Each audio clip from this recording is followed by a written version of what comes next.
everyone, welcome back to another episode of the 80 Rebuild. My name is Kye. And my name is Jez. We're also known as Santa Outback.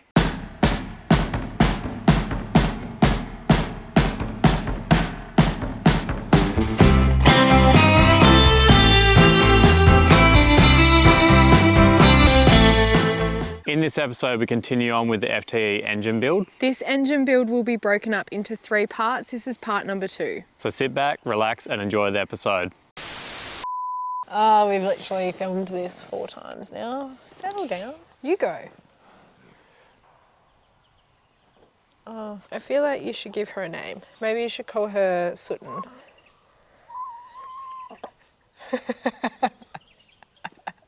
Obviously, I'm the only one in this relationship with a sense of humour.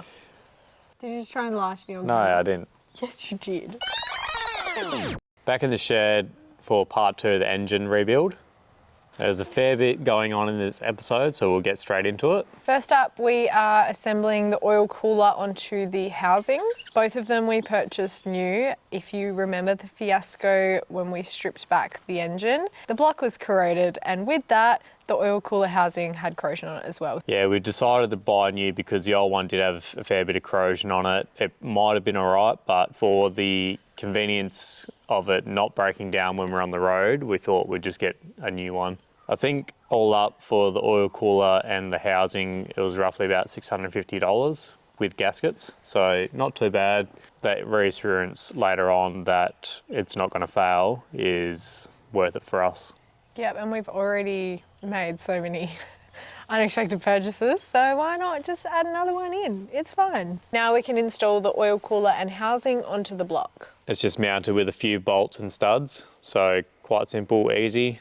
We're going to reuse the spigot for the oil filter because it wasn't corroded or damaged at all. So we've just removed it from the old housing and then put it onto the new housing. So we've torqued that down. I'm pretty sure that was 40 Newton meters. That'll be torqued down to. Next up, we're just going through and assessing all of the check valves, then installing them into the new oil cooler housing. The purpose of the oil cooler states it in the name, it cools the oil. Oil runs inside the cooler. There's coolant that runs on the outside of it. So the coolant absorbs the heat from the oil. Heat exchange. Heat exchange, yes. Before fitting the rear timing case cover, we need to go through and check the oil pump itself. So we've inspected, cleaned and reassembled the oil pump. It just has a gear and 2 notches that you have to line up inside the rear timing case cover. Also, we need to disassemble, clean, check, reassemble and install the oil pump main relief. All right, now that that's installed, we can go ahead and install the rear timing case cover. So we've cleaned the cover and we're just putting gasket on the inside where it mates against the block. For this sealant, we're just using Toyota Genuine Engine Sealant. It's good stuff, everyone uses it. It's just held on by a few bolts, meaning about 10, 15 bolts that go straight to the block. And from memory, I'm pretty sure they're all torqued at 29 Newton meters, but refer to the manual. Just quickly before we forget to mention as well, we did have someone asking on the last episode, part 1 of the engine build, what manual we're using, so we did include the link in the description for part 1 and we'll also do it for part 2 and part 3. So if you're interested in looking at the manual that we're using, it's got heaps of information. I think it's about like 500 pages or something. It's a pretty big document, but it is free to access. It's just a PDF document and that's what we've been using along the way, just using it on the iPad, so not having to print it. The whole manual's for HZ, DT, FT and FTE engines, so the actual engine itself is quite similar. I think there's 1 or 2 things different, being the oil gallery port for the turbo and the speed sensor, the crank angle sensor, sorry, and that's pretty much the only difference between all the blocks, other than head bolt pattern as well, but yeah. Now we can move on to installing the timing gears. First, we're going to install the idler gear that sits between the crank and the fuel pump gear. When installing this, you'll see on the gear for the crank, there'll be numbers, and also on the fuel pump gear, there'll be numbers. And also on the idler gear, there'll be a number either side. These numbers you have to match up in accordance in rotation of where they need to sit. When you rotate the crank and your idler gear, that number has to sit between them. and same with the fuel pump side as well that needs to sit between them. And that is essentially timing the crank to the fuel pump. But if you refer to the manual and read through that, it will explain it a lot better. To install the fuel pump gear, we have to install the old fuel pump. We're only using the old fuel pump for a guide. We will change it out for a new fuel pump when it arrives, but for now we're just using the old one. We're doing this so that we can assemble the timing gear case. So, same thing, where that dot is, there's a number. My numbers that I got on there is 6, I think FTEs are 6, and there's also those 2 white dots. So basically you want to put that white dot in between that there, or if you don't have the dots, find the number, put the single number between the double number. So, there you go. So I need to rotate this a little bit. And I also need to spin that. There we go. Oh, no, I'm off one. I need to go this one here. Which means I need to spin this, if I can. In we go, on the key, and in between the numbers.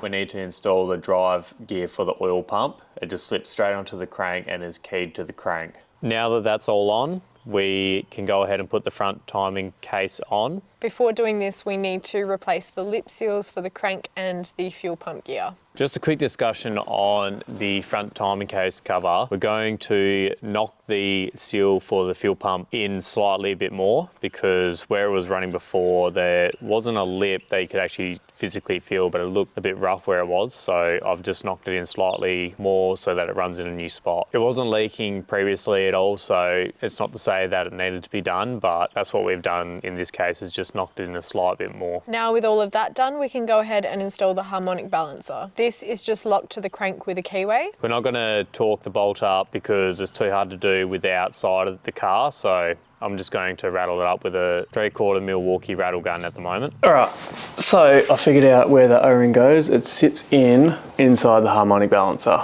You can kind of see it. So that's all good to go on now. That took way too long, but that's all right. That's it there. And that sits there and seals that. I have made note on the actual harmonic balancer itself that I need to torque it up when it gets installed into the car. The purpose of the harmonic balancer itself is to take the erratic difference in the rotating assembly out of your drive system. So for your water pump, your aircon, the alternator itself as well. So it's actually 2 solid bits of metal that are bound together with rubber in between them. I don't know if I got a video. If I do have a video of it, I'll quickly show you that, but you can actually see on the outside there's actual rubber that sits between 2 metal parts. Now let's have a quick discussion on the head studs that we're using for this build. We've decided to go with the ARP head studs. Do you want to explain why? The only reason why is because, well, everyone else has done it. Everyone else uses them as well. I don't know if there's anything else out there for these engines, like head stud wires. We haven't also done a lot of research to see if there is different brands out there. ARP, a well-known brand, they've been around for a very, very long time. Everyone seems to go with them because of that reason. Tried and tested. So yeah, we're just putting our trust in that other people have been using them and we haven't heard anything bad about that. So, yep, we'll give you a review in 12 months. So I've just ground these down a touch just so they sit further down in the head, so they'll sit further down that way, so clearance is underneath the camshaft. Now we are going to clean the head surface and the block surface, and by clean I don't mean once. how many times have we cleaned it? How long's a piece of string? I reckon we clean both surfaces at least 20 times. This is only because, very pedantic, this part is very, very important for it to actually seal. So we've used, I can't remember which one it is, it's either mineral terps or turpentine? No. Mineral terps? Yeah, this conversation already. It's either mineral terps or methylated spirits. And Yes. you can't ask us which one because we won't tell you It's because one. we don't know. You're going to have to do your research on that. We did the research and one of them, I can't remember which one it is, one of them doesn't leave a residue. So that's what you want to use, something when it dissipates, it doesn't leave a residue. I want to say it's prob's going to be methylated spirits, right? Probably, yeah. Anyways, now that both surfaces are more than spotless. Is this why you were whinging at me for needing to keep the shed closed? Yeah. The abuse I copped. Yeah, well, when... Because I just wanted to open the shed a little bit because it was freaking hot. No, Like a sauna. it's just something you don't do when you're building engines. Anyways, now... Engine girlfriend. Correct. FTE is for engaged to Kye. So now that both surfaces are clean, we can go ahead and install the head gasket. This is a genuine head gasket, and the reason we've gone with a genuine head gasket is because they are the best sealing head gaskets for these engines. There is a bloke on YouTube that explains it a lot more. Where the bores are, the actual metal is folded over, so no gases can get between each layer of metal. If you want to know more about why these engines seal a lot better, go check his video out. They don't even know who. We'll find the video and we'll link it down below in the description. If you want some more for information. reference, Yeah.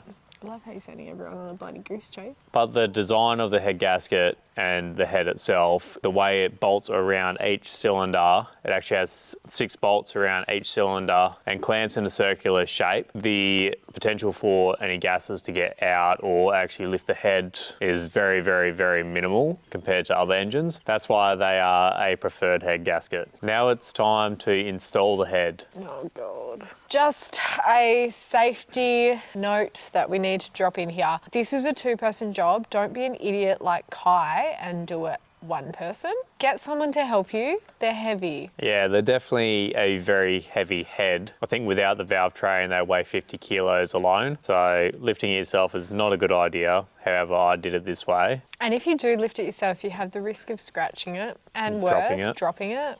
I finally got the head onto the block. I've only placed it onto the block and then lifted it to move it one more time to locate it. So I'm fairly happy with that I didn't scratch or put any nicks in the head gasket at all. Or drop it. Or drop it. Now that the head is on, we can go ahead and install the head studs. A lot of people install a few head studs first so that you can guide the head down onto the block. But I didn't want to have to lift it any higher than I needed to, so I've done it this way. I'm not saying it's the right way to do it, but it's the way that I chose to do it. We're only running these down with a rattle gun, not torquing them, because they only need to sit flush on the bottom. Torquing them will cause stress on the head stud threads as well as the block. In the ARP instructions that come with the head studs, it does state this as well. Now that all the head studs are in, we have to go ahead and clearance all the head studs that sit underneath the camshaft. So this process is we have to disassemble the rocker assembly so we can remove the caps off of the rocker arm assembly and install our bearings and the camshaft, sit the camshaft in and keep grinding down the top of the head studs until they miss the cam. In the ARP instructions, it says to run no washers underneath the nuts for the head studs that sit underneath the cam. We didn't feel like doing this because we didn't want to run no washer underneath, so we've decided to use the old washers that originally came with the old bolts. The original ones are about 2 mil thinner than what the ARP ones are. This one here is a factory head stud bolt washer, and this is an ARP head stud washer. And you put them side to side, you can see. So we're going to use the old ones and then just clearance the nut and stud until the camshaft misses. Now we can go through and torque the head studs down. The torquing procedure has to be done in a certain pattern, which we will place somewhere here. Basically, it's working from the center out from the head, but from the picture you'll be able to see what location, which torque sequence, and there is 3 stages to torquing it down. So there'll be initial torque, a second torque, and then a final torque. There's more information about this in the guide though, like more in-depth information, and it's always a good idea to read it yourself and understand it yourself. You might read it differently to how we're reading it, but anyways. If you don't understand something that it says, you need to reread 1,000 times until you understand what it's trying to tell you. Yeah, especially with an engine build. Yeah, not something you really want to bugger up. So the head's all bolted down now, done in 3 stages, 40 newton meters, 80 newton meters, and 125 newton meters. That's the spec for these ARP head studs. So the next thing I've already started doing is I've put the cam in with the bearings and spun it over with thrust washer in as well, and found that the studs hit the cam lobes. I've just covered everything up as best I could, and I've started to notch out all the studs. So I'm going to do a little bit more clearancing and and then give it a test fit and hopefully nothing hits. Now that that's done, we can measure our bearing oil clearances for the camshaft. Same procedure as the crank and con rods. We set our new bearings in and put the camshaft in, plastic gauge on each journal, bolt the caps down, torque them down, then remove the caps and measure the crush with the gauge that comes with the plastic gauge. All right, so I'm just removing all the rockers and the injector hold downs so that I can get to all the cam caps, because I want to be able to bolt it down without putting tension on the camshaft. So I'm just laying everything out exactly how it come off. Might put a bit more oil on that. Just removing all the old bearings and putting them back in the same spot until I'm ready to put the new ones in. This could be a better way to do this.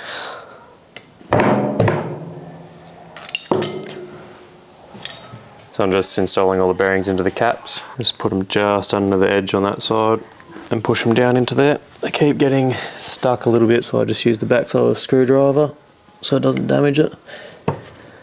There, it goes in there like that, and that's installed. So I've already done it to all the other cam caps. So now I'm just gonna chuck the cam in, put all these caps on, and then bolt it down, torque it down with plastic gauge, and check clearances. I wanna know where the thrust washer, that's in there. All right, so now, got to get some plastic gauge. There's just ACL plastic gauge. Just got to cut little strips off, and it has all your measurements right here. We'll check the spec to make sure. What spec is it? Number 1. So the larger one is 0.022 to 0.074. And the rest of them are 0.023 to 0.075 for the rest of them. So we'll chuck some of this on each journal. We'll do that now. And then we'll put the cam caps on. This is just checking your oil clearance between your cam bearings and the camshaft.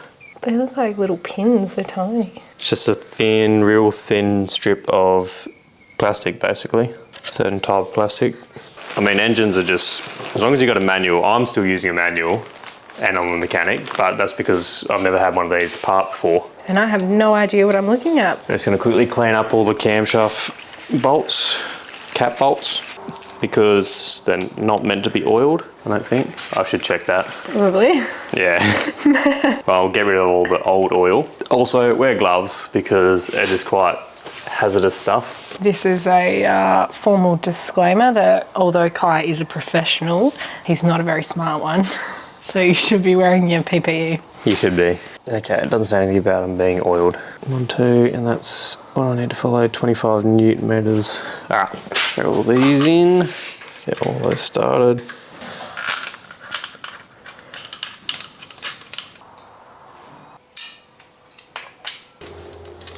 I can't remember how they all came off now. Clean all those. Just checking clearances now. Front caps are at the higher end of the spec, and then the rest of them are actually somewhere in the middle, which is good. That one there's probably a bit more. Still within spec though. Just got to recheck the front one because it's a little bit out of spec. The rest of them are all good. Check that front one and then slap in the rocker arm assembly. All of our bearing clearances were in spec, so we can move along to reassembling the rocker arm assembly. Now, before we go ahead and install the rocker arm assembly, we need to install the valve bridges. So these bridges sit on a stem and they activate 2 valves at once. So your rocker arm sits on top of the valve bridge, and then your valve bridge opens 2 valves at once when the rocker arm pushes it down. I've actually numbered exactly where these came from, so I'm just putting them back in the exact same spot where they were originally. One thing to watch out for when you are tightening down all your rocker arm assembly is to make sure your valve bridges don't lift or move or twist, and then as you go to tighten it all down, your valve bridges won't actually sit on top of your valves. It happened to me twice, I think, when I was trying to install the rocker arm assembly. Good note to remember to double check and look and make sure everything's exactly where it needs to be. Right, so these are the bridges. I've numbered them when I took it apart. So this is cylinder 1. They have numbers on them, so I've just done exhaust, which is obviously number 8, and then I for intake, which is 11. So I'm just going to clean these up, chuck these in, and then we can put the rocker assembly on, and then, yeah, time it, do all that fun stuff. All right, so these have to come out. Show a little bit down the end here. Just a touch over the top too. Just going to go across and oil everything that needs to be oiled. I'm going to run just a touch of engine assembly lube. Starting to run out. Just a bit on each one of these. So 8 was exhaust. This one here is intake. Way we can double check is we can look down the ports. These two on this side are definitely intake. And if you look on the opposite side, they line up with the exhaust side. So we definitely got that right. And now that they're all in, we can go ahead and put the rocker arm assembly in. Before reassembling the rocker arm assembly, we've gone through and cleaned all the rocker arms and measured the rocker arm shaft for any excessive wear. There is a spec for this in the book. You have to go through and have a look at that part. Now that the rocker arm assembly is back together, we can go ahead and install the rocker arm assembly. But before this, we need to time the camshaft to the crank. To do this, we need to face the keyway on the camshaft directly up and set our crank to top dead center cylinder number 1. To do this on the harmonic balance, there'll be a notch that you need to line up with the timing case cover. There'll be also a notch there, and then obviously the camshaft keyway needs to be facing directly up. But please recheck and reread your repair manual and make sure you understand exactly what you need to do. Because if you don't get this procedure right, when you go to tighten down all your bolts for your rocker arm assembly, it will actually start to push your valve down, and if your crank isn't lined up where it needs to be, it will actually push the valves into the head and lock the whole engine up. Potentially bend valves, and then that means head back off, remove valves, replace valves. It's a very expensive procedure, so make sure you read your manual. Now we can go through and torque all of the rocker arm assembly bolts down. This is also done in a sequence which is shown in the manual, but we will put up a little thing here. Another one right here. Thing here. Yeah. It is important to torque this down in a sequence, and you'll see if you do it yourself that when you pull it down, it's actually going to start opening up valves. So there's actually resistance in all the caps. So you need to pull them down slowly and evenly, and that way it will sit nice when it is actually bolted up. Won't put uneven pressure on each cap as well. So make sure you pull it down nice and evenly. I feel like anything with the engine build, any step is very important because it's the engine. That is all for this episode. So just to recap what we've covered, we have installed the oil cooler, we've assembled the front timing case, we've installed the old fuel pump to use as a guide for now until the new one rocks up. We've installed the harmonic balancer. We've discussed and talked about the clearancing and also the brand of head stud that we've used. We've installed the head. We've torqued down the head stud bolts, completing the head and block together. We've measured our bearing oil clearances for the camshaft. We've installed the valve bridges, and we have installed the rocker arm assembly.